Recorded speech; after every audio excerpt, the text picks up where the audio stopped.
اگر ہدایت کو ہٹا دی جائے تو بچتا کیا ہے؟ کہیں پر کوئی قسم کی ہمیں رہنمائی اور ہدایت نہیں مل سکتی۔ دین کے اوپر عمل کرنے اور دین کی تعلیمات کو حاصل کرنے کا نتیجہ یہ ہے کہ ہمیں صحیح اور غلط کے بارے میں علم ہوتا ہے۔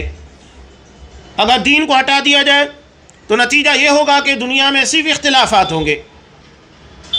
حالانکہ دین کے آنے کے بعد بھی بہت سارے اختلاف، مسلک پرستی، یہ ساری چیزیں ہیں، لیکن یہ علم کے آنے کے بعد ہے۔ قرآن مجید نے کیا کہا؟ من بعد ما جاءہم البینات، لوگوں نے اختلاف جو کیا واضح دلائل کے آنے کے بعد۔ دین کے اندر کوئی اختلاف نہیں ہے، لوگوں کی اپنی فکر، اپنی سوچ، اپنے معاملات میں اختلاف ہے۔ اخروی فائدے کا حصول یعنی ہماری آخرت، یہ دین نے ہی تو ہم کو بتایا کہ ہمیں صرف دنیا میں ہی نہیں رہنا ہے، یا انسان یہیں پر جیے گا، کھائے گا، پیے گا، اس کے بعد مر جائے گا۔ زندگی اتنی نہیں ہے، بلکہ اس کے بعد کی جو زندگی، جو آخرت کی زندگی ہوگی، وہ ہمیشہ کی کبھی نہ فنا ہونے والی زندگی ہے، اور وہی اصل زندگی ہے۔ اللہ نے اسی کے لیے انسان کو دنیا کے اندر پیدا کیا ہے۔ تو اخروی فائدے کا حصول، اس کے بعد یہاں پر تکلیف دہ چیزوں کو دور کرنے یا ختم کرنے۔ انسانی زندگی میں آپ خود غور کیجئے، تجارت اگر آپ کر رہے ہیں تو خطرہ لگا ہوتا ہے کہ کہیں کسی قسم کا نقصان نہ ہو، یا کوئی ایسا ماحول نہ بن جائے جس سے ہماری تجارت کے پر، منافع کے پر اثر پڑ جائے۔ اگر ایک شخص نوکری کر رہا ہے، مزدوری کر رہا ہے، وہ بھی اس بات کے بارے میں فکر مند ہوتا ہے کہ کہیں ایسے حالات یا اس کے پر جسمانی طور کے پر بیماری کا حملہ ہو۔ بہت ساری چیزیں ہیں جو خطرات اور مشکلات اور پریشانیاں اس کو گھیرے ہوتی ہیں۔ تو تکلیف دہ چیزوں کو دور کرنے یا اسے ختم کرنا، اور اس کے بعد جو مصیبت یا پریشانی لاحق ہو چکی ہے انہیں دور کرنے یا واقع ہونے کے بعد ختم کرنے کا سوال کرنا، یہ سب چیزیں دعا کے پر منحصر ہے۔ انسان اگر ان چیزوں کے بارے میں غور کرے گا، ہر جگہ محتاج ہے۔ ہم دین کے معاملے میں محتاج ہیں، دنیا کے معاملات میں اللہ کے محتاج ہیں، آخرت کے بارے میں اللہ کے محتاج، اور اگر کوئی تکلیف دہ چیز آ جائے اسے دور یا ختم کرنے کے بارے میں محتاج۔ ہر جگہ ہمیں محتاجگی نظر آئے گی، اور لگے گا کہ ہمیں رب کی ضرورت ہے۔ بغیر رب کے انسانی زندگی کا کوئی معاملہ حل نہیں ہو سکتا۔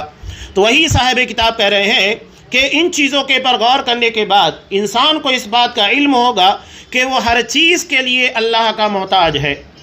دعا کا مطلب کیا ہوا؟ محتاج کی۔ آپ کو جب ضرورت ہے، آپ محتاج ہے، تبھی تو مانگ رہے ہیں۔ اب اس کا نتیجہ کیا نکلتا ہے؟ دل میں اللہ کی محتاجی کا شعور پیدا ہوتا ہے کہ میں اللہ کا محتاج ہوں، اور یہی احساس کہ میں اللہ کے سامنے ہر قسم کے لیے محتاج ہوں، ضرورت مند ہوں، اس کے در کا فقیر اور بھکاری ہوں۔ تو نتیجہ کیا نکلے گا؟ وہ دل لگا کر دعائیں مانگے گا، اللہ سے امیدیں وابستہ کرے گا، جو بھی ہوگا وہ صرف رب سے چاہے گا، کسی اور سے نہیں چاہے گا۔ یہ دعا کی طرف ہمیں لے جاتا ہے اور دعا کی طرف ہم کو پھیرتا ہے۔ نبی کریم صلی اللہ علیہ وسلم نے اس لیے ارشاد فرمایا، یہاں صاحب کتاب نے ایک روایت کو نقل کیا۔ نبی کریم صلی اللہ علیہ وسلم نے ارشاد فرماتے ہیں کہ اللہ سے اس طرح دعا کرو کہ تمہیں اس کی قبولیت کا پورا یقین ہو، اور یہ جان لو کہ اللہ تعالیٰ کسی لاپرواہ دل کی دعا ہرگز قبول نہیں کرتا۔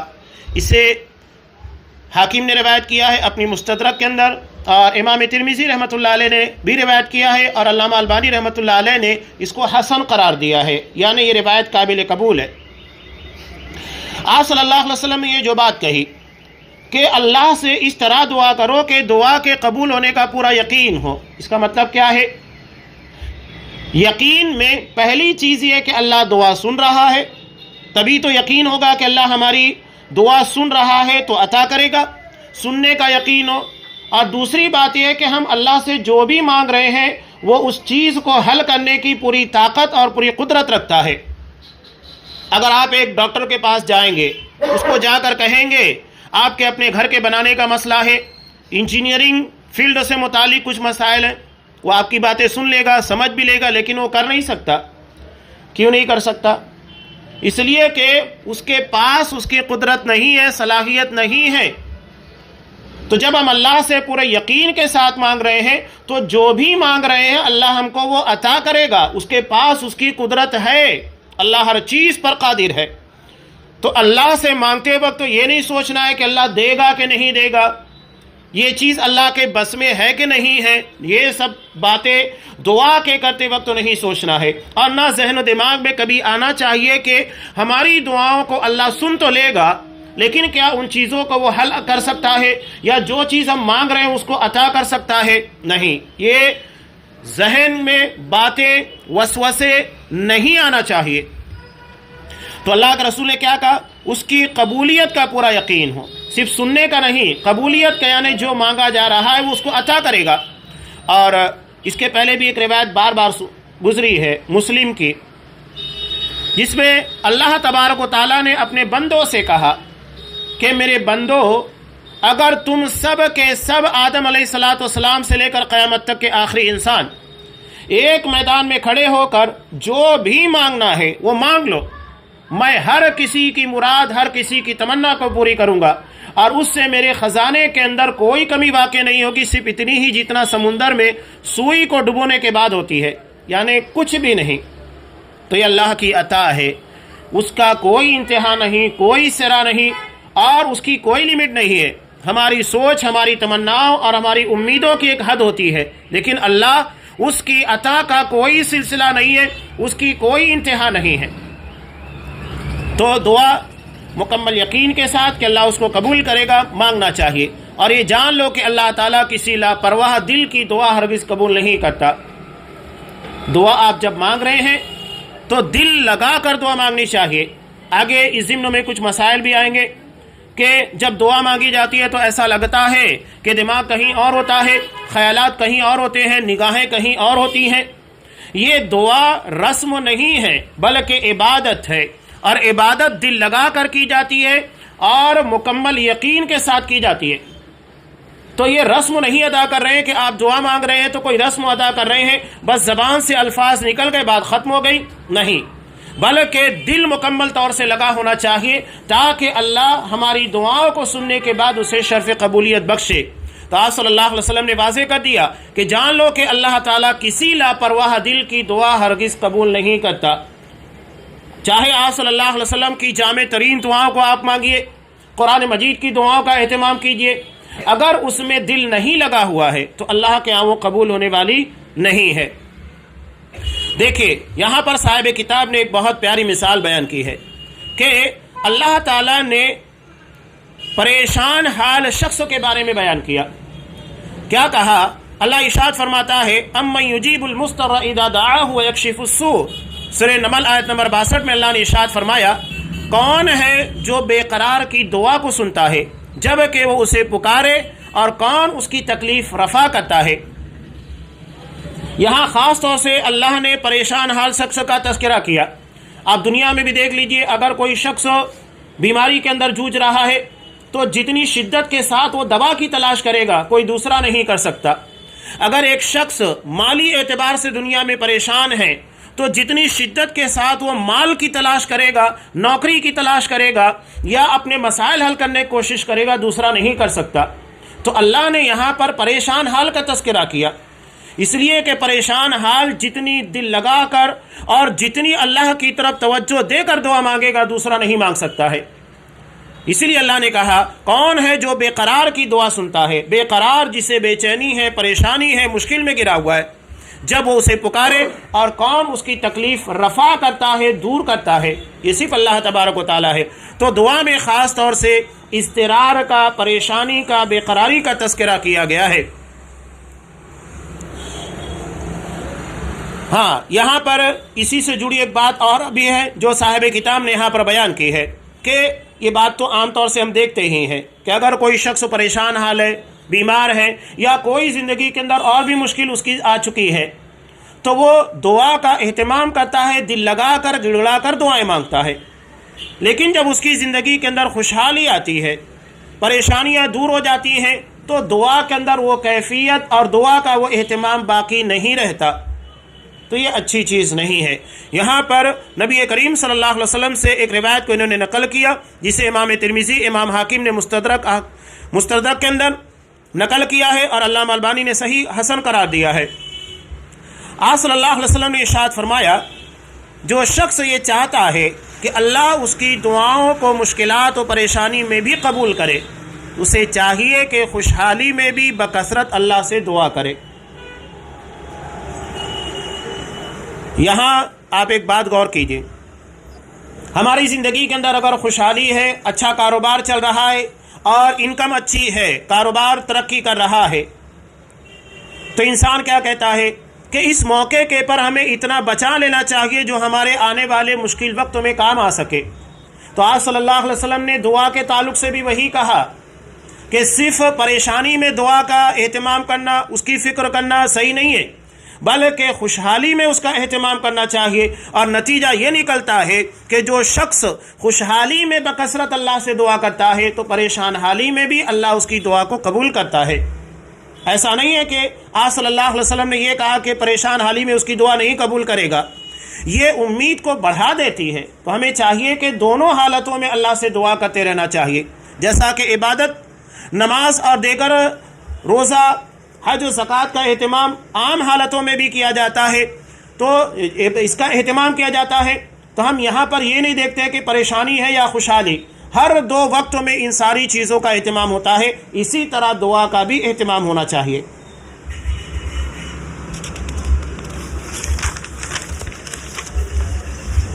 یہاں صاحب کتاب نے امام ابن ابی الدنیا کی ایک روایت کو، ایک واقعے کو نقل کیا ہے ان کی اپنی کتاب النیت والاخلاص میں سے۔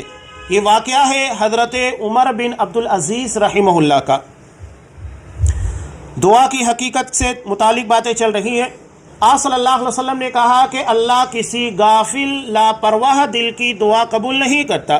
اسی ضمن میں اس واقعے کو انہوں نے نقل کیا۔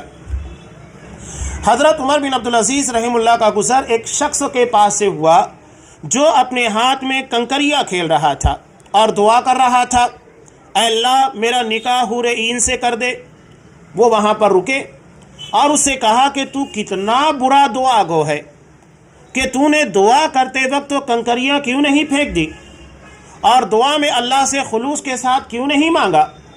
یعنی جب تجھے حور عین کی چاہت ہے تو اخلاص کے ساتھ اللہ سے دعا کرنے کی کوشش کر، اسی طرح غافلوں کی طرح دعا نہ کر کے صرف زبان ہلاتا رہے اور دل کہیں اور لگا ہوا ہو۔ عام طور سے آپ دیکھیے کہ نماز کے بعد جو لوگ دعا کا اہتمام کرتے ہیں وہ ایک رسم بنا لی گئی ہے۔ پہلی بات تو یہ ہے کہ نماز کے بعد، فرض نماز جو ہوتی ہے اس کے بعد اجتماعی دعا، یہ آپ صلی اللہ علیہ وسلم سے ثابت نہیں، نہ اصحاب کرام نہ اسلاف نے، کہیں پر اس بات کا کوئی ثبوت نہیں ملتا ہے۔ اور دوسری بات یہ ہے کہ جب اس وقت لوگ دعا کرتے ہیں تو دعا کرتے وقت تو کیفیت کیا ہوتی ہے؟ کہیں پر نگاہیں کسی کو دیکھ رہے ہیں یا کسی چیز سے کھیل رہے ہیں، ہاتھ کچھ اور اشارہ کر رہا ہے۔ تو دعا کی جو کیفیت ہونا چاہیے، اللہ کی طرف مکمل دل لگا کر، غفلت سے بچتے ہوئے مکمل اللہ کی طرف توجہ دے کر، وہ چیز نہیں پائی جاتی۔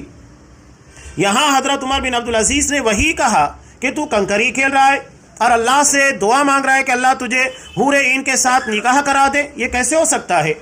اس کے لیے تجھے ویسا اہتمام کرنا چاہیے۔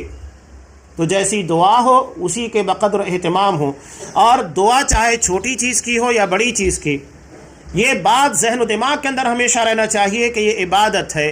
عبادت تضرع کے ساتھ، خاکساری کے ساتھ کی جاتی ہے۔ اور دوسری بات یہ ہے کہ ہم اللہ سے مانگ رہے ہیں تو مانگتے وقت ہماری حالت خاکساری والی، تضرع والی، گڑگڑانے والی ہونا چاہیے۔ آپ مانگ رہے ہیں تو انداز مانگنے والا ہونا چاہیے، تحکمانہ یا تو حکم دینے والا انداز نہیں ہونا چاہیے۔ اب یہاں صاحب کتاب نے ایک بات اور بھی نقل کی ہے کہ دعا کے تعلق سے کچھ باتیں خاص طور سے مسلمانوں کے اندر جو خرابی ہے اس کا تذکرہ ہے۔ یہ کہتے ہیں کہ دعا کا عمل زبردست و مجاہدے کا متقاضی ہے، یعنی اپنے نفس کو اللہ کی طرف پھیرنا، اللہ کی طرف توجہ دینے کی طرف لانا۔ عام طور سے نفس اس بات میں لاپرواہ ہوتا ہے کہ انسان کا دل نہیں لگتا، تو اپنے نفس کو مجاہدہ کر کے، کوشش کر کے اللہ کی طرف پھیرنا ہے کہ دل اللہ کی طرف مکمل طور کے پر لگا رہے۔ تو یہ بات بہت اہم چیز ہے. اپنے نفس کو دل لگا کر دعا کرنے پر آمادہ کرنے کی کوشش کرنا چاہیے اور اللہ کی ذات سے حسن ظن رکھنا چاہیے. بہت سارے لوگ دعائیں مانگتے ہیں لیکن کہتے پتہ نہیں قبول ہوگی کہ نہیں ہوگی. مانگ رہے ہیں اور کچھ لوگ کہہ بھی دیتے ہیں کہ مانگ تو رہا ہوں پتہ نہیں قبول ہوتی ہے کہ نہیں ہوتی ہے. تو اللہ سے حسن ظن رکھنا چاہیے کہ میں مانگ رہا ہوں تو اللہ دے گا ہی. ایسا نہیں ہے کہ اللہ نہیں دے گا، وہ دے گا. اور اس کے علاوہ کون ہے جو عطا کرے گا؟ نماز کے بعد جو دعا ہم مانگتے ہیں، جو ہر فرض نماز کے بعد ہم کو سکھائی گئی ہے، اللہم لا مانع لما اعطیت، اللہ جو چیز تو عطا کر دے اسے کوئی روکنے والا نہیں ہے. ولا معطی لما منعت، اور جس چیز کو تو عطا کر دے اسے کوئی نہیں روک سکتا. اور جو چیز تو نہیں دینا چاہے دنیا کی کوئی طاقت اس کو نہیں دے سکتی.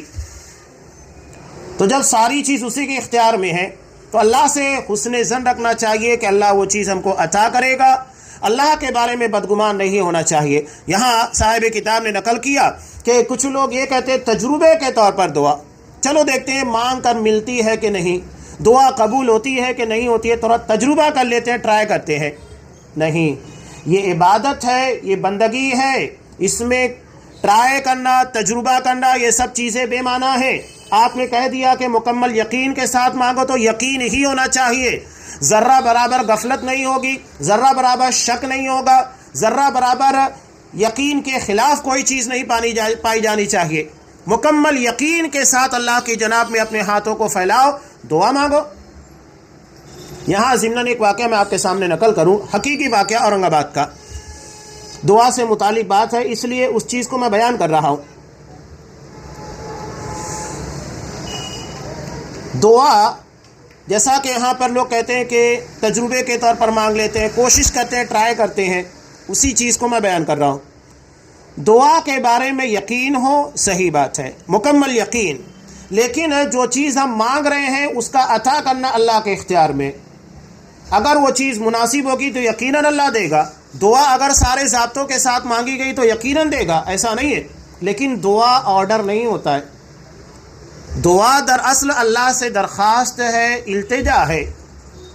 وہ چاہے تو دے، نہ چاہے تو نہ دے. تو ہم دعا میں اللہ کو آرڈر نہیں دیتے ہیں کہ اللہ یہ چیز دے، نہیں، نعوذ باللہ. ہم اللہ سے التجا کرتے، اسی لیے تضرع ہونا چاہیے، خاکساری ہونی چاہیے، مانگنے کے انداز میں التجا ہونی چاہیے. ایک فیکٹری کے اندر کچھ مسلم ورکر کام کر رہے تھے اور اس فیکٹری کا مالک دراصل کرسچن تھا، عیسائی تھا. اس نے کچھ مسلم ورکر کو دیکھنے کے بعد کیا کہا کہ کیا تم میں کا کوئی شخص ایسا ہے جو یہ دعویٰ کر سکتا ہے کہ اس کی ساری دعا قبول ہوئی؟ اس نے شک کا ایک بیج ڈالا، چلا گیا. اب یہاں پر لوگ سوچ سکتے ہیں کہ ہاں ہم تو بہت ساری دعائیں مانگتے ہیں، ہماری کچھ دعائیں لگتا ہے قبول نہیں ہوئی، کچھ ہو گئی.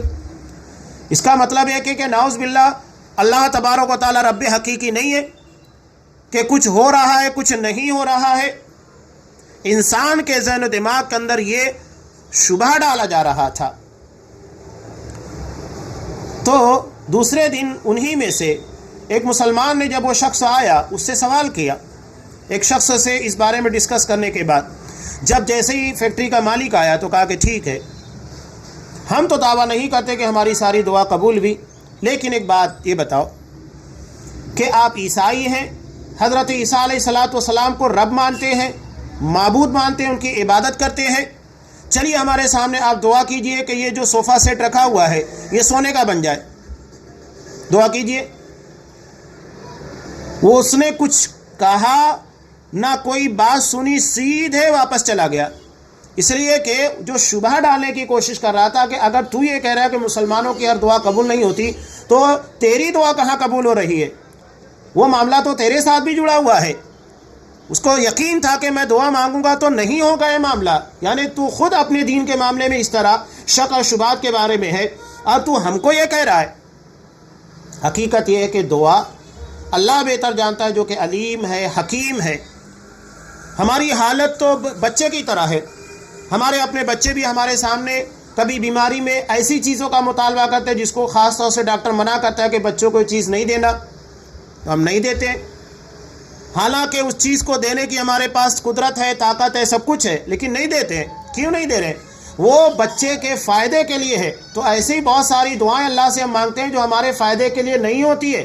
اگر وہ چیز ہم کو دے دی جائے تو ہمیں نقصان دے گی، ہمیں لگ رہا ہے کہ فائدہ دے گی، لیکن حقیقت میں ہمارے لیے نقصان دہ ہوتی ہے، اس لیے کہ اللہ علیم ہے، اللہ حکیم ہے، وہ ہمارے معاملات کو سب سے بہتر جانتا ہے۔ تو اس کے بدلے میں اللہ کوئی بہتر چیز ہم کو دے دیتا ہے، یا کوئی مصیبت ہماری زندگی کی ٹال دیتا ہے، اور نہیں تو یہ آخرت میں ذخیرہ بن جاتی ہے۔ تو کسی اعتبار سے دعا رائے گا نہیں جاتی ہے۔ تو دعا کے بارے میں یہ جو شبہ پیش کیا جاتا ہے اپنی جگہ پر بے معنی ہے۔ ہمارا یقین ہے، ہمارا ایمان ہے کہ اگر بندے نے دعا مانگی اور اس کے سارے اصول اور ضابطوں کے مطابق مانگی ہے تو یقیناً اللہ اس کی دعا کو سنے گا، قبول کرے گا، اور اس کا جو صلہ ہونا چاہیے، چاہے فوری طور کے پر ہو، بعد میں ہو، کسی مصیبت کو دور کر کے، یا آخرت میں اس کے لیے ذخیرہ ہو، ہر کوئی نہ کوئی شکل میں اس کا نتیجہ یقیناً ظاہر ہوگا۔ تو یہاں صاحب کتاب نے کہا تو یاد رکھنا چاہیے کہ رسول اللہ صلی اللہ علیہ وسلم کا فرمان ہے کہ تم اللہ تعالیٰ سے اس طرح دعا کرو کہ اس کی قبولیت کا کامل یقین ہو، کوئی شبہ نہ ہو۔ اب یہاں یہ دعائے معصورہ اس کے پہلے جو گزر چکی ہے صحیح مسلم کی، اس کے حوالے سے یہاں پر انہوں نے بیان کیا۔ صحیح مسلم کی جو روایت ہے، اللہم اصلح لی دین الذی هو عصمت امری واصلح لی دنیای التی فیہا معاشی، کہ اللہ میرے دین کی اصلاح فرما جو کہ میرے معاملات کا محافظ ہے، اور میری دنیا کی اصلاح کر دے جو میری معیشت زندگی گزارنے کی جگہ ہے۔ تو یہ جو دعا ہم مانگ رہے ہیں جامع دعا ہے، نبی کریم صلی اللہ علیہ وسلم کی زبان مبارک سے نکلی ہوئی ہے۔ تو یہاں ہمیں مکمل یقین ہو جانا چاہیے کہ اللہ سے ہم نے دین کے بارے میں، دنیا کے بارے میں، آخرت کے بارے میں جو کچھ بھی مانگا ہے ساری چیزیں یقیناً اللہ عطا کرنے والا ہے، اس میں کوئی شبہ ہمارے ذہن و دماغ کے اندر نہیں ہونا چاہیے۔ ہاں، یہاں انہوں نے ایک آیت سے بہت پیارا استدلال کیا ہے دعا کے تعلق سے، اس لیے کہ جو شبہ یا اللہ کے بارے میں ہم کو بدگمان کرنے والی چیزیں ہوتی ہیں وہ یہی ہوتی ہیں کہ اللہ ہماری دعا سنے گا کہ نہیں، قبول کرے گا کہ نہیں۔ تو یہاں ایک آیت کے ذریعے سے انہوں نے بہت پیاری بات کہی ہے۔ اللہ تبارک و تعالیٰ نے ارشاد فرمایا، ما یفتح اللہ للناس من رحمت فلا ممسک لها وما یمسک فلا مرسل له من بعد۔ سورہ فاطر آیت نمبر 2 ہے۔ اللہ نے کہا اللہ جس رحمت کا دروازہ بھی لوگوں کے لیے کھول دے اسے کوئی روکنے والا نہیں، اور جسے وہ بند کر دے اسے اللہ کے سوا کوئی دوسرا کھولنے والا نہیں۔ یعنی ساری رحمتیں، ساری برکتیں صرف اللہ کے پاس ہے، ہر چیز کا خزانہ اس کے پاس موجود ہے۔ تو جب دنیا میں بھی ہم کو یقین ہوتا ہے اگر ایک شخص کے بارے میں، یا ڈاکٹر کی بات کر لیجئے، کسی ڈاکٹر کے پر ہمیں یقین ہوتا ہے کہ ہاں یہ اچھا ٹریٹمنٹ کرتا ہے، تو ہم پوری امید کے ساتھ اس کے پاس جاتے ہیں کہ اس مرض کی دوا اس کے پاس ہے، یہ دوا دے گا تو انشاءاللہ ہم کو شفا مل جائے گی۔ وہ یقین، وہ اعتماد ہم کو وہاں لے کر جاتا ہے۔ تو ایسے ہی کیوں یقین ہوتا ہے؟ اس لیے کہ وہ اپنے فن کا ماہر ہے، ٹریٹمنٹ اچھا کرتا ہے، اچھے طریقے سے تشخیص کرتا ہے، دوائیں اچھی دیتا ہے، جس سے امید بڑھ جاتی ہے۔ تو یہ دنیاوی معاملات کی مثال ہے۔ یہاں تو اللہ جس کے پاس ساری اچھائیاں، ساری برکتیں ہیں، اور اس میں کوئی شبہ نہیں، کوئی شک نہیں۔ تو جب ساری برکتیں، ساری اچھائیاں اللہ کے پاس ہیں تو ہمیں مکمل یقین سے مانگنا چاہیے کہ اللہ وہ عطا کرے گا، کوئی شبہ یا کسی قسم کی بدگمانی یا دعا کے نہ قبول ہونے کے بارے میں شبہ نہیں ہونا چاہیے۔ صاف اللہ نے کہا کہ جس رحمت کا دروازہ بھی لوگوں کے لیے اللہ کھول دے اسے کوئی روکنے والا نہیں۔ یعنی اللہ جب عطا کرے تو دنیا کی کوئی طاقت اس کو روک نہیں سکتی، اور اگر اللہ نہ دے تو دنیا کی کوئی طاقت اس کو عطا بھی نہیں کر سکتی۔ بتانے کا مقصد کیا ہے؟ دنیا میں بھی آپ غور کیجئے کہ اگر کوئی شخص ہمیں کچھ دینا چاہے تو ہو سکتا ہے کہ اس کو کوئی روک دے، اس کو بہکا دے، ہوتا بھی ہے۔ ہم دنیا کے معاملات کے اندر اس طرح کی چیزیں دیکھتے ہیں کہ لوگ کسی اچھے بھلے کام کو روک دیتے ہیں، گمراہ کر دیتے ہیں، غلط خبریں ہیں، ان کی بنیاد کے پر اچھے کاموں میں رکاوٹیں بھی ڈالی جاتی ہیں، ہوتا ہے۔ لیکن اللہ کے ہاں اس طرح کے معاملات نہیں ہیں کہ اللہ کے خزانے، اللہ کی رحمت کو کوئی شخص روک دے، یا اللہ تبارک و تعالیٰ کو نعوذ باللہ کوئی غلط انفارمیشن دے دے، اس کو نہیں دینا چاہیے، اس کو مت دو۔ اللہ کیا اس طرح کی باتیں نہیں. اللہ علیم ہے، حکیم ہے اور مکمل قدرت رکھتا ہے. جو چیز وہ عطا کرے گا دنیا کی کوئی طاقت اس کو نہیں روک سکتی ہے. ہاں، دعا کے تعلق سے ایک بات یاد رکھیے گا. یہاں انہوں نے جو نقل کیا ہے کہ البتہ دین کے اہتمام کا مطلب یہ نہیں ہے کہ دنیا کا اہتمام نہ کیا جائے. کبھی کبھی لوگ دنیا کے معاملے میں اتنا زیادہ، دین کے معاملے میں اتنا آگے بڑھتے ہیں کہ دنیا کو اہمیت نہیں دیتے. کچھ ایسے ہوتے ہیں کہ دنیا کو اتنی اہمیت دیتے ہیں کہ دین بھلا بیٹھتے ہیں. دونوں غلط ہے. جبکہ ہم کو دعا سکھائی گئی، ربنا آتنا فی الدنیا حسنہ وفی الآخرۃ حسنہ. اللہ ہم کو دنیا میں بھلائی عطا کر، آخرت میں بھی. ہر جگہ کی بھلائیاں ہم کو چاہیے، دنیا کی آخرت کی بھی. اور اسلام میں یہ تصور ہے ہی نہیں. یہ تو عیسائیت اور دیگر مذاہب کے اندر ہے کہ انہوں نے انسان کو مکمل عبادت گاہوں سے ہی جوڑ دیا کہ اب وہاں نہ تجارت ہے، نہ دنیا داری ہے، نہ رشتہ داری ہے، کچھ نہیں ہے. بس کسی ایک کٹیا میں بیٹھ کر اللہ اللہ کرتے رہو، عبادت کرتے رہو، اسی میں اپنی پوری زندگی گزار دو. آج بھی بہت سارے مذاہب کے اندر اس طرح کی باتیں پائی جاتی ہے. اسلام میں نہیں ہے. اسلام میں دین بھی ہے، دنیا بھی ہے، دونوں کو بیلنس کیا گیا ہے. اس لیے یہاں نبی کریم صلی اللہ علیہ وسلم کی دعا کا ایک حصہ انہوں نے نقل کیا ہے.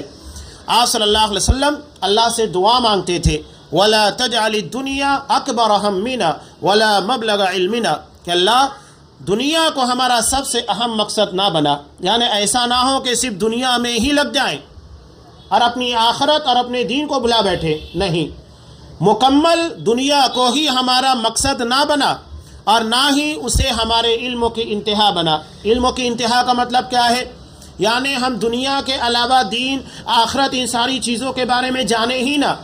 جو ہے بس دنیا کا علم ہے، دنیا کے بارے میں بہت معلومات ہے، بہت انفارمیشن ہے اور اس کے بہت سارے تجربات ہیں، اور آخرت کے بارے میں کچھ نہیں. ایسا نہیں، بلکہ دین کے ساتھ دنیا، ان دونوں کو بیلنس میں رکھنا ہے اور یہ بیلنس بگڑنا نہیں چاہیے. اب یہ جو دعا پیچھے ہمارے اسی تعلق سے گزر رہی تھی، نبی کریم صلی اللہ علیہ وسلم نے یہاں پر یہ بھی دعا مانگی تھی کہ وَاجْعَلِ الْحَيَاةَ زِيَادَةً لِّي فِي كُلِّ خَيْرٍ وَالْمَوْتَ رَاحَةً لِّي مِن كُلِّ شَرٍ. کہ اللہ تو میری زندگی کو ہر خیر کے معاملے میں زیادتی کا ذریعہ بنا. یعنی میں زندہ رہوں تو اچھائیاں کرتا رہوں، نیک عمل کرتا رہوں، یہ میری زندگی کا اصل فائدہ ہے. اور میری موت کو ہر قسم کے شر سے راحت کا ذریعہ بنا. یعنی وہ برائیاں میرے ساتھ ختم ہو جائیں، میرے بعد کوئی برائی باقی نہ رہے. جس طرح صدقہ جاریہ ہوتا ہے اس طرح گناہ جاریہ بھی ہوتا ہے. اگر آپ نے اپنے بچوں کی تربیت اچھی نہیں کی، یا آپ کے ذریعے لوگوں کو غلط تعلیم اور تربیت ملی ہے، یا آپ کی وجہ سے دوسروں کے پر غلط اثرات پڑے ہوئے ہیں، تو یقینی بات ہے کہ جس طرح بھلائیاں کرنے کی وجہ سے لوگوں کی اچھائیاں ہوتی ہیں اور آپ کی اچھی تربیت کے نتیجے میں اچھے کاموں کی بنیاد کے پر نیکیاں سیکھتے ہیں، نیکیاں کرتے ہیں، تو اسی طرح برائیاں بھی کر رہے ہیں. تو جس طرح صدقہ جاریہ ہے اسی طرح گناہ جاریہ بھی ہے. یعنی گناہ جو آپ کر چکے ہیں، آپ کے جانے کے بعد وہ سلسلہ جاری ہے. بہت ساری آج ہمارے یہاں پر آپ دیکھ لیجیے گا کہ بہت سارے لوگ کیا کرتے ہیں. یہ تو کھلی مثالیں ہیں آپ کے سامنے کہ شراب کا اڈہ کھول دیا، جوئے کا اڈہ کھول دیا، اس کے مرنے کے بعد بھی لوگ اس سے برابر جڑے ہوئے ہیں، تو یہ گناہ جاریہ ہے. اس کے مرنے کے بعد بھی گناہ کا یہ سلسلہ ختم نہیں ہوگا، اس کو اس کا گناہ ملتا رہے گا، اس لیے کہ اس کی بنیاد اس نے ڈالی تھی. اس کے علاوہ بھی آج تجارت کے نام کے پر یا کوئی ایسا سسٹم کہہ لیجئے، کچھ جگہ کے پر یہ خرابیاں پائی جاتی ہے بسی کے تعلق سے کہ اگر 20 لوگوں نے 50 لوگوں نے بسیاں لگائی، کسی شخص کو اشد ضرورت ہے، 50,000 کی بسی ہے، اسے شدید ضرورت ہے، ٹھیک ہے 45,000 لے لو اور بسی لے لو پہلے. تو یہ 5,000 جو مائنس کیا جا رہا ہے یہ کیا ہے؟ اس شخص کی مجبوری کا فائدہ اٹھا کر آپ دراصل سود لے رہے ہیں.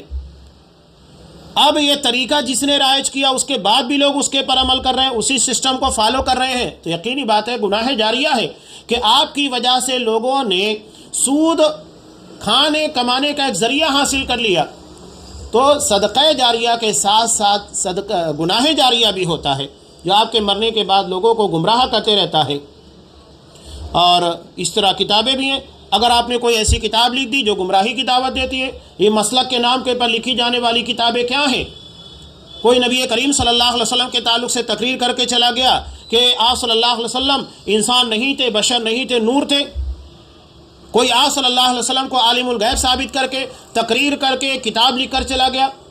اب جب تک اس کتاب کو پڑھا جائے گا، اس تقریر کو سن کر لوگ گمراہ ہوتے رہیں گے، یہ تو گناہ جاریہ ہے کہ آپ مر چکے ہیں، دنیا سے جا چکے ہیں، لیکن آپ کا گناہ اور آپ کی خرافات اور آپ کی گمراہیاں لوگوں کے پر مسلط ہے، چھائی ہوئی ہیں، گمراہ کر رہی ہیں۔ نبی کریم صلی اللہ علیہ وسلم اسی لیے سب سے زیادہ خوف رکھتے تھے الائمۃ المضلین۔ ترمذی کی روایت کہ انما خاف علی امتی الائمۃ المضلین، مجھے اپنی امت کے پر گمراہ کرنے والے اماموں کا بہت خوف ہے، اس لیے کہ وہ اکیلے گمراہ نہیں ہوں گے، اپنے پیچھے پوری جماعت ہوگی۔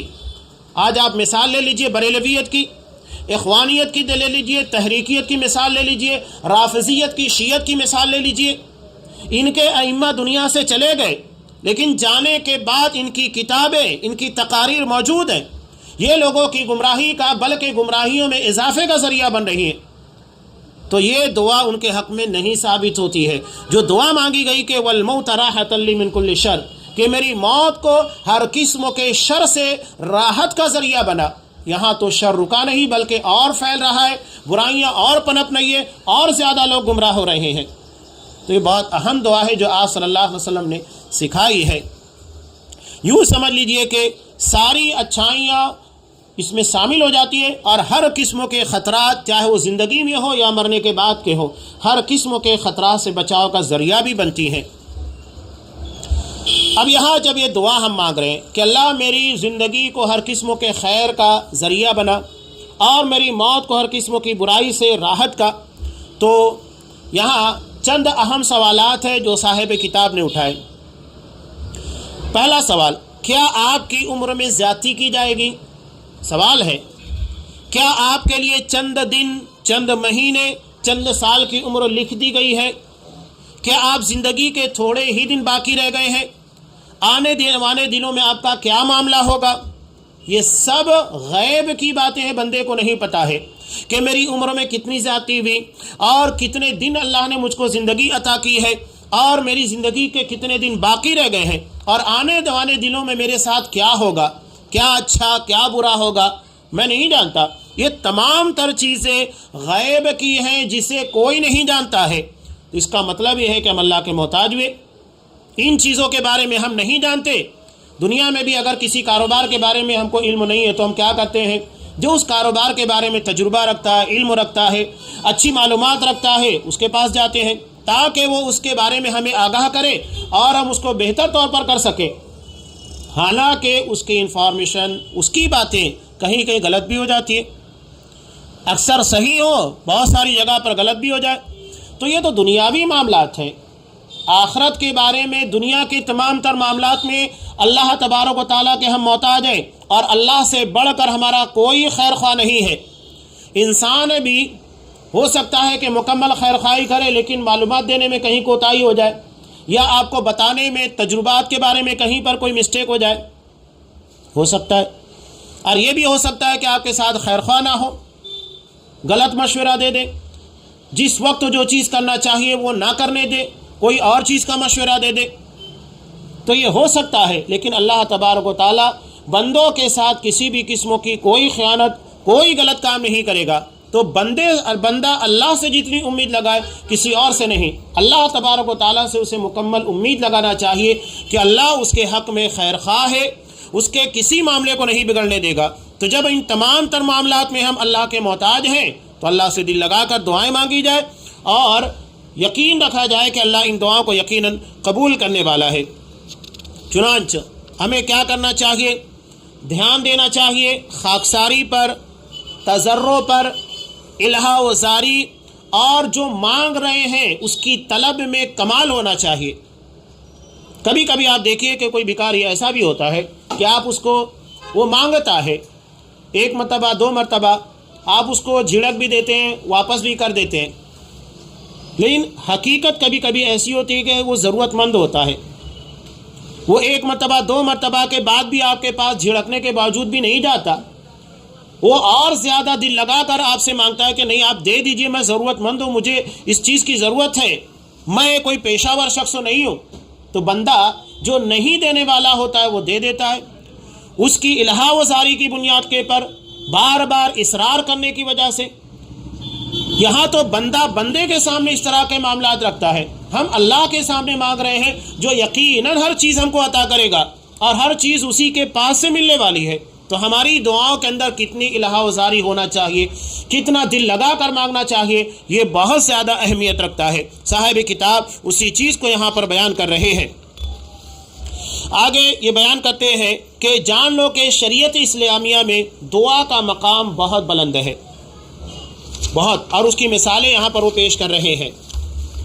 پہلی چیز، نبی کریم صلی اللہ علیہ وسلم نے حضرت معاذ رضی اللہ تعالیٰ عنہ سے کہا کہ اے معاذ، میں تم سے محبت کرتا ہوں، پس ہر فرض نماز کے بعد یہ دعا ضرور پڑھ لینا، اللہم اعنی علی ذکرک و شکرک و حسن عبادتک، اللہ تیرے ذکر، شکر اور اچھی طرح عبادت کرنے میں میری مدد فرما۔ اسے ابو داؤد نسائی نے روایت کیا ہے اور علامہ البانی رحمۃ اللہ علیہ نے اس کو صحیح قرار دیا ہے۔ یہاں صاحب کتاب کہتے ہیں کہ اس دعا کے پر غور کیجئے، دعا کب مانگی جا رہی ہے؟ عبادت کرنے کے بعد، عبادت سے پہلے نہیں۔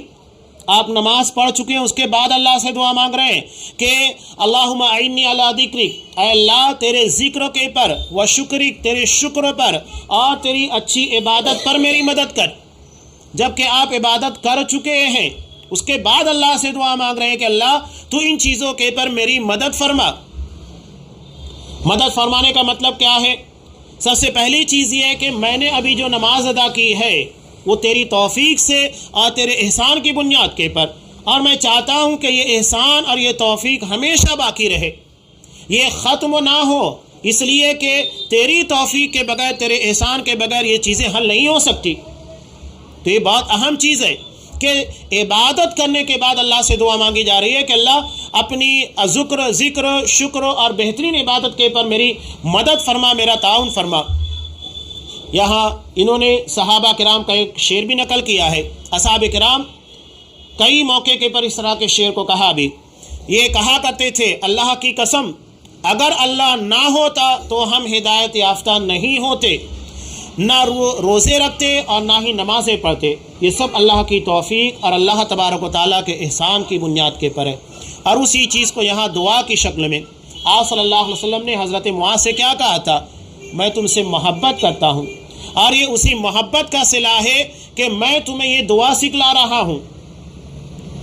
اتنی عظیم چیز ہے دعا کہ یہ محبوب لوگوں کو دی جاتی ہے، یعنی دعا کی توفیق اللہ کی محبوبیت، اللہ کی پسند کی علامت ہے۔ آپ صلی اللہ علیہ وسلم نے اپنے محبوب شخصوں کو دعا سکھائی کہ نماز کے پڑھنے کے بعد اس دعا کو مانگا کرو۔ تو دعا کو آپ معمولی مت سمجھیے، ہم معمولی سمجھتے، معمولی چیز نہیں ہے۔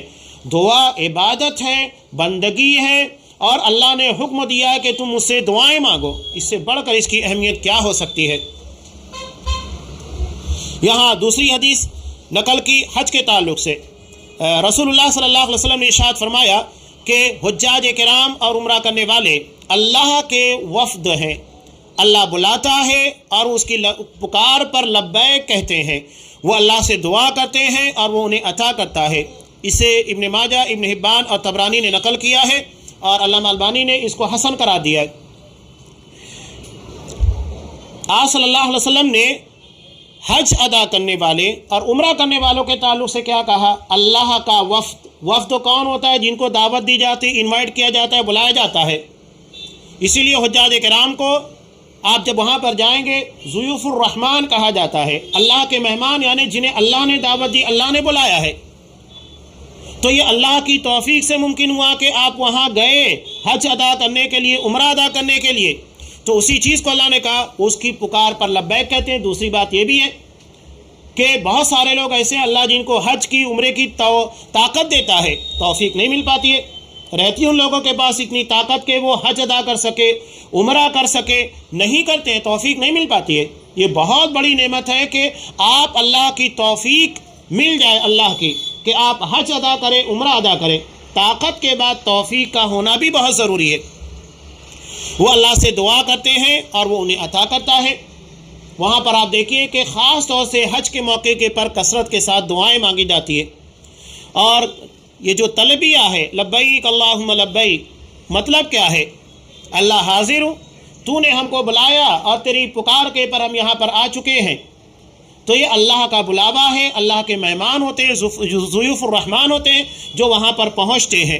تو یہ توفیق چاہے وہ نماز کی ہو، روزے کی ہو، استطاعت کے بعد اس کو ادا کرنے کی توفیق ایک بہت بڑی نعمت ہے، اس کے پر اللہ کا شکر ادا کرنا چاہیے. خاص طور سے یہاں پر جو چیز ہم کو سکھائی گئی ہے وہ یہ ہے، ہر فرض نماز کی 17 رکعتوں کے اندر جو دعا مانگتے ہیں، علامہ ابن تیمیہ رحمۃ اللہ علیہ کہتے ہیں کہ سورہ فاتحہ میں وارد دعا سب سے نافع، سب سے عظیم اور سب سے پختہ دعا ہے جو سورہ فاتحہ کے اندر ہم کو سکھائی گئی ہے. کیا دعا سکھائی گئی؟ اہدنا الصراط المستقیم، اللہ تو ہمیں صراط مستقیم کی ہدایت دے، توفیق دے، اس کے پر چلنے اور استقامت کا جذبہ عطا فرما. یہ سب سے بڑی ہدایت ہے، اس سے بڑھ کر ہدایت کوئی نہیں ہو سکتی کہ آپ صراط مستقیم کے پر قائم رہیں. آج آپ دنیا میں دیکھیے کہ 72 آپ صلی اللہ علیہ وسلم نے کہا تھا کہ فرقے گمراہی کے راستے پر ہوں گے، ایک صحیح راستے پر ہوگا 73 میں سے. تو یہ 73 فرقے کیا مسلمان نہیں ہیں؟ مسلمان ہیں، وہ بھی نماز پڑھ رہے ہیں، روزے رکھ رہے ہیں، دعائیں مانگ رہے ہیں. اس کے بعد بھی ان لوگوں کا ٹھکانہ جہنم کیوں ہے؟ یہ بہت بڑا سوال ہے کہ ساری عبادتوں کے باوجود بھی ان کا ٹھکانہ جہنم کیوں؟ اس لیے کہ صراط مستقیم کی ہدایت سے محروم ہے. یہ سب سے بڑی نعمت ہے اور سب سے بڑا انعام ہے اللہ کی طرف سے کہ اللہ صراط مستقیم کی توفیق دے. اب اس راہ کے پر آپ اگر دھیرے دھیرے بھی چلیں گے تو منزل پر یقیناً پہنچیں گے. ہو سکتا ہے کہ کچھ دن کی تاخیر ہو جائے لیکن پہنچیں گے. لیکن اگر آپ غلط راستے کے پر ہیں، جتنی رفتار کے ساتھ جائیں گے اتنا آپ اپنی منزل سے پیچھے ہوں گے، آپ کی محنت رائے گا ضائع جائے گی. قرآن نے کیا کہا؟ عاملۃ ناصبہ، ایک ایسی جماعت جو کہ محنت کر دے گی، تھکا دینے والی محنت. نتیجہ کیا نکلے گا؟ تصلیٰ نارا حامیہ، دہکتی ہوئی آگ کا شکار ہو جائیں گے. یعنی محنت کر رہے ہیں وہ بھی تھکا دینے والی اور نتیجے میں جہنم کا شکار ہو رہے ہیں. کیوں؟ اس لیے کہ وہ صراط مستقیم پر نہیں ہے، صحیح راستے کے پر نہیں ہے. یہ بہت اہم چیز ہے. علامہ ابن تیمیہ نے اسی لیے کہا سب سے نافع دعا ہے صراط مستقیم کی، سب سے عظیم اور سب سے پختہ دعا ہے کہ اللہ سے دعا مانگی جائے صراط مستقیم کہ اللہ تو ہم کو صراط مستقیم کے پر قائم اور دائم رکھ. ابھی یہاں اس ضمن میں کافی اہم باتیں اور بھی رہ گئی ہیں. یہاں صاحب کتاب نے سورہ ابراہیم کی ایک آیت کے ذریعے نقل بھی کیا، یثبت اللہ الذین آمنوا بالقول الثابت، کہ اللہ قول ثابت یعنی لا الہ الا اللہ کلمہ توحید کے ذریعے لوگوں کو دنیا میں اور آخرت میں ثابت رکھتا ہے. یہ وہی صراط مستقیم کی تفسیر میں انہوں نے بیان کیا. ایک آیت اور نقل کی کہ اللہ نے ارشاد فرمایا افمن زین له سوء عمل فراه حسنہ فإن اللہ یضل من یشاء ویہدی من یشاء، کہ یہ بہت خطرناک چیز ہے کہ اللہ نے جس شخص کے لیے اس کا برا عمل خوشنما بنا دیا ہو اور وہ اسے اچھا سمجھ رہا ہو. جتنے بدعتی اور خرافاتی ہیں ان کا معاملہ یہی ہے کہ وہ اپنی بدعات اور خرافات کو اچھا سمجھ رہے، تبھی تو بڑی محنت کے ساتھ اس کے پر کاربند ہوتے ہیں. چاہے آپ شب برات کی عبادتیں دیکھیے، شب معراج کی عبادتیں دیکھیے، اور بھی دیگر عبادتیں جو کہ ثابت ہیں ہی نہیں، لیکن آپ اس کے بعد دیکھیے اسے اچھا تصور کر رہے ہیں، سال بھر کے گناہ معاف ہو جاتے ہیں.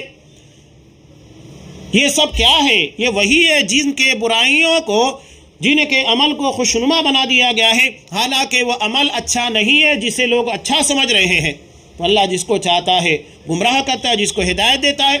تو یہ بہت بڑی نعمت ہے صراط مستقیم. صاحب کتاب وہی بتا رہے ہیں. اسی لیے اللہ نے ہم کو جو دعا کرنے کا حکم دیا ہے کہ وقال ربکم ادعونی استجب لکم، تمہارا رب کہتا ہے کہ تم مجھ سے دعائیں مانگو، میں تمہاری دعائیں قبول کروں گا. اور اس نے یہ بھی کہا وَإِذَا سَأَلَكَ عِبَادِي أَنِّي فَإِنِّي قَرِيب، کہ میرے بندے جب مجھ سے دعا مانگتے ہیں تو میں ان کے بالکل قریب ہوتا ہوں، ان کی دعا کو قبول کرتا ہوں جب بھی وہ مجھے پکارتے ہیں. نبی کریم صلی اللہ علیہ وسلم کی ایک حدیث کو بھی نقل کیا کہ آپ صلی اللہ علیہ وسلم نے ارشاد فرمایا بے شک اللہ بڑا ہی باحیا اور کریم ہے، جو بندہ اپنے دونوں ہاتھوں کو اٹھا کر اس کے سامنے دعا کرتا ہے تو ان ہاتھوں کو خالی لوٹاتے ہوئے اسے شرم آتی ہے. یہ احمد اور ابو داؤد وغیرہ کی روایت ہے. تو اللہ کو شرم آتی ہے کہ بندہ اللہ سے مانگے اور اللہ اس کو عطا نہ کرے. تو ان ساری چیزوں کو سامنے رکھتے ہوئے دعا کی اہمیت اور اس کی حقیقت ہماری سمجھ میں آ چکی ہے کہ دعا ہماری زندگی کے خیرات کو، اچھائیوں کو لانے کا ذریعہ ہے. جو مصیبتیں، پریشانیاں آنے والی ہیں ان کو دور کرنے اور جو نازل ہو چکی ہیں ان کو ختم کرنے کا ذریعہ ہے. اور اسی کے پر پوری زندگی دراصل ٹکی ہوئی ہے. ساری اچھائیاں مانگنا ہے اور ہر قسموں کے فتنے اور ہر قسموں کی مصیبت سے اللہ سے پناہ طلب کرنا ہے. اس ضمن کی چند اہم باتیں ہیں جو انشاءاللہ آئندہ جب موقع رہا دعا کے اصول اور ضابطے سے متعلق ہے تو انشاءاللہ ان چیزوں کو تفصیل کے ساتھ بیان کیا جائے گا. اللہ تبارک و تعالیٰ دعا کی حقیقت کو سمجھنے کی توفیق دے، ہماری دعاؤں کے اندر اثر پیدا کرے، دل لگا کر یقین کے ساتھ اللہ سے دعا کرنے کی توفیق دے. جو دعائیں ہم نے مانگی ہے پروردگار ان کو قبول فرما. اللہ ہمیں مانگنا نہیں آتا لیکن تجھے عطا کرنا آتا ہے، تو پروردگار تو ہمیں مانگنے کا بھی سلیقہ دے اور یقیناً تو عطا کرنے والا ہے، تیری عطا کو کوئی نہیں روک سکتا. پروردگار ہر وہ نعمت، ہر وہ بھلائی جو محمد صلی اللہ علیہ وسلم نے مانگی ہے ان ساری بھلائیوں اور اچھائیوں کو ہم بھی مانگتے ہیں، اور ہر اس شر سے بچنے کی ہمیں توفیق دے جس کے بارے میں محمد رسول اللہ صلی اللہ علیہ وسلم نے بچنے کی دعا کی ہے. وآخر دعوانا ان الحمد للہ رب العالمین.